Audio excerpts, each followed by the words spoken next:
This is problem number 27 from the 12, 13, 14 homework. I had someone request that we do this.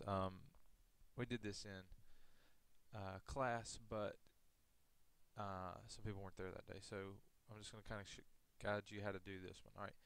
If you're looking for a p-value, the p-value is a probability, and if you're looking for a probability in a normal distribution, that's the normal CDF's job, or a p-value in the z distribution if you're doing a test, a z-test. Okay, but in this particular case, this is a t-test, and it's a feature on the calculator um, that's right underneath. Oops, let me turn it on.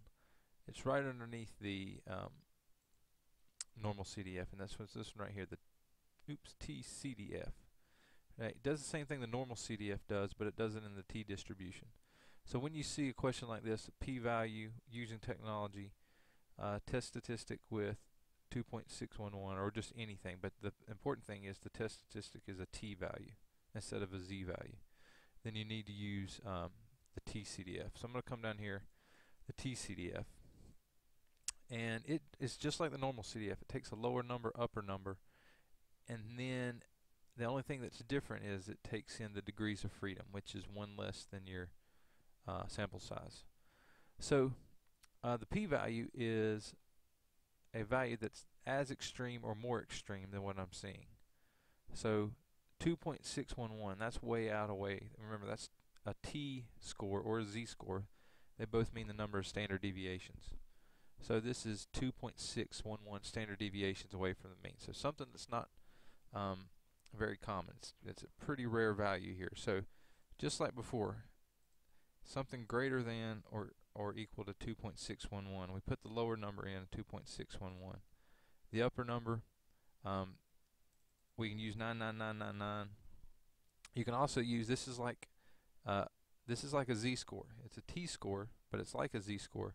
You can also just use 10 here, because just like in the z distribution, 10 is almost like infinity. It's really far away from the mean. But a lot of us have been getting in the habit of just using 9999. It doesn't matter as long as you're far away from the mean. All right, but the difference is we have to tell it the degrees of freedom. There's a t distribution for every sample size. So we have to tell it 19 degrees of freedom. Again, the 19 is just one taken away from the sample size. All right, it takes a little longer than it does to compute the z-score. All right, now this is the area in the tail from 2.611 to infinity. All right, it's about 0.0086 roughly to 4 decimal places. Okay, this is just the area in the right tail though. For a two-tailed test, we have to include that is the area in the left tail and the right tail. So if this is the area in the right tail, and the t distribution, just like the z distribution, is perfectly symmetric, then we just double this, because that will also be the area in the left tail. And so there's our approximate p-value, 0.017 to 4 decimal places, 0.0172. All right. All right, now that's how you do that one. If they gave you a negative t-score like they do in this similar version of it, no different at all. You'd use the t distribution, the t-CDF, because it says t equals instead of z equals, and then negative 1.553. That's below. So a p-value is again something this rare or more rare, right? And more rare in the negative direction is to the left. So to the left of this value. So then we would use like negative 9999, because now that's the lower number. All right, and then to negative 1.553. All right, and remember, don't forget the degrees of freedom. All right, n equals 13 here, so the degrees of freedom is 12.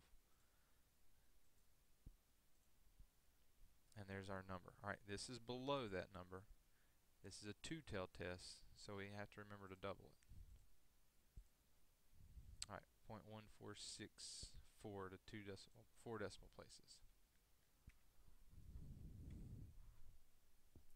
Alright, so that's the technology for the p-value for a two-tailed test. It doesn't ask for it here, but if it said the test statistic had a z, well, now that's back to the z distribution. So that would be the normal CDF. Normal CDF is if this was a z. T-CDF is if it's a t. So let's just hypothetically say this had said z equals, now it's normal CDF, negative 9999, comma, negative 1.553. Alright, we don't need degrees of freedom in the z distribution because there's only one. Alright, and you see the difference when I multiply this by 2. You see that difference between the area and the tails. Alright, so that's just if this were a z, but if it's a t again, just make sure that you select the T-CDF given to you in the problem right here.